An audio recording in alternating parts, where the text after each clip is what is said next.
Hey everybody, welcome to another edition of RV Tips and Trips. Hey, while you're in San Antonio, make sure you don't get robbed. Stay tuned and I'll tell you what happened.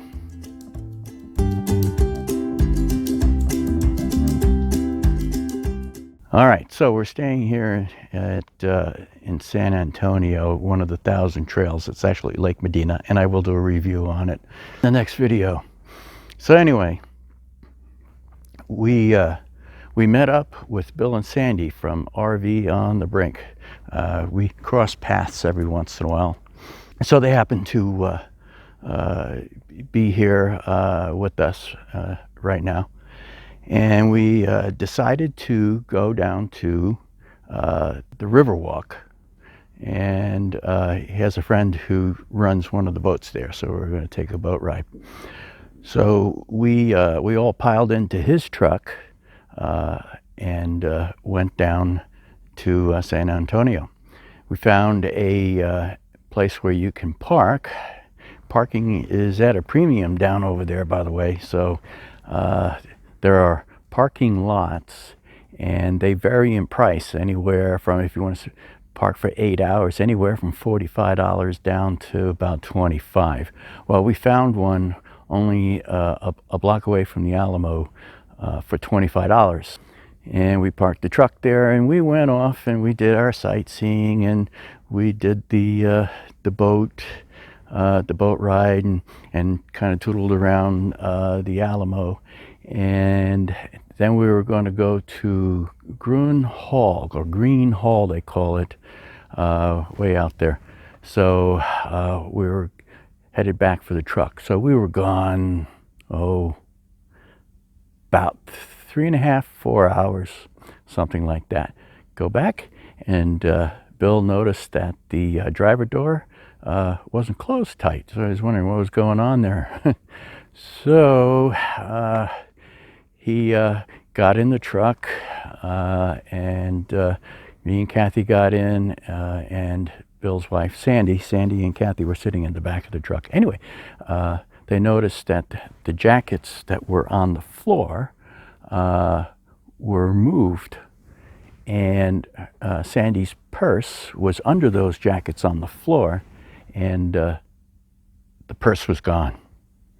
All right, so we were spending the day down in San Antonio, did the river walk and that, and Bill from RV on the Brink, okay, we rode in his truck down, because we were staying at the 1,000 Trails all together. So we came down together in his truck. We come back, and his truck was broken into. It's that gray truck right there. So I was like, oh gosh. So fortunately, Sandy says that those crooks are going to be awfully disappointed, because she had all the credit cards with her, fortunately, and the checkbook was not in the purse. It was actually in the glove box. Luckily, they didn't see that. And I mean, so they just popped that driver door open and made off with her purse, and that's the only thing they took. There was a GPS. I mean, it was a brand new GPS. I think it's Rand McNally. Anyway, it was like a $400 GPS of Bill's right there on the windshield, and they didn't take that either. They just grabbed the purse and ran off. Fortunately, there was only one credit card in there, which they promptly got canceled, and the other stuff was just odds and ends. It was an expensive purse, and they did do a little bit of damage to the door. So the police officer, very nice, they responded relatively quick, less than I'd say a half-hour wait. That was pretty good. So very nice police officer, a lady police officer, and she took down all the information. Actually had a witness. A guy was getting ready to leave, and he came over to us and said he saw the people who did it. So he was able to give us a description of the vehicle, description of the perpetrator, but did not have a license plate. So But he thought it was odd because they parked their car right alongside Bill's, and opened the door of the truck, and the alarm went off, and it only went off for about a minute or so, and then it shut itself off. And then they closed the door, got back in the car that was parked alongside, and took off.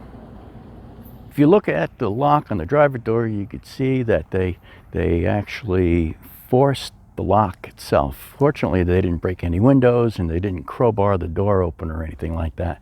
It looks like they got a screwdriver into the lock cylinder and was able to turn the lock and pop the door open.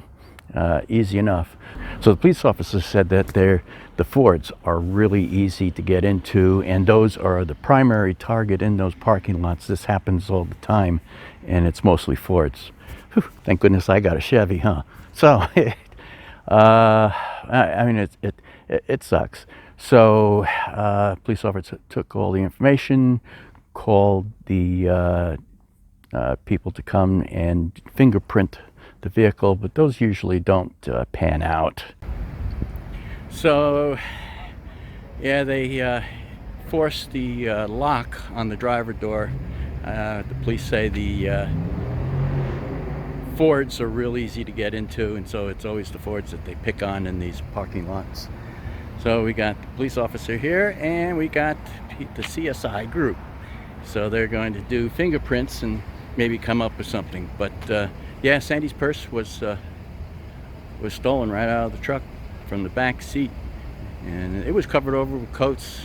So I mean, it didn't like stand out or anything. But oh well, stuff happens, as they say.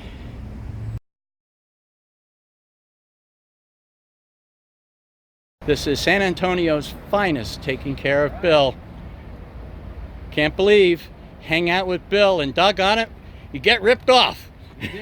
But I'll tell you, San Antonio Police Department, very responsive, very courteous.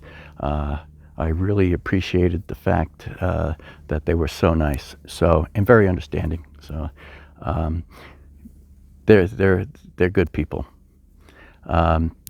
So it's a little bit of damage to the truck, not too much. The lock cylinder door still locks with the remote, and when they pushed, it must have been a good sized screwdriver that they leaned into it, pushed it in. Of course, it pushed the handle in a little bit and dented the door.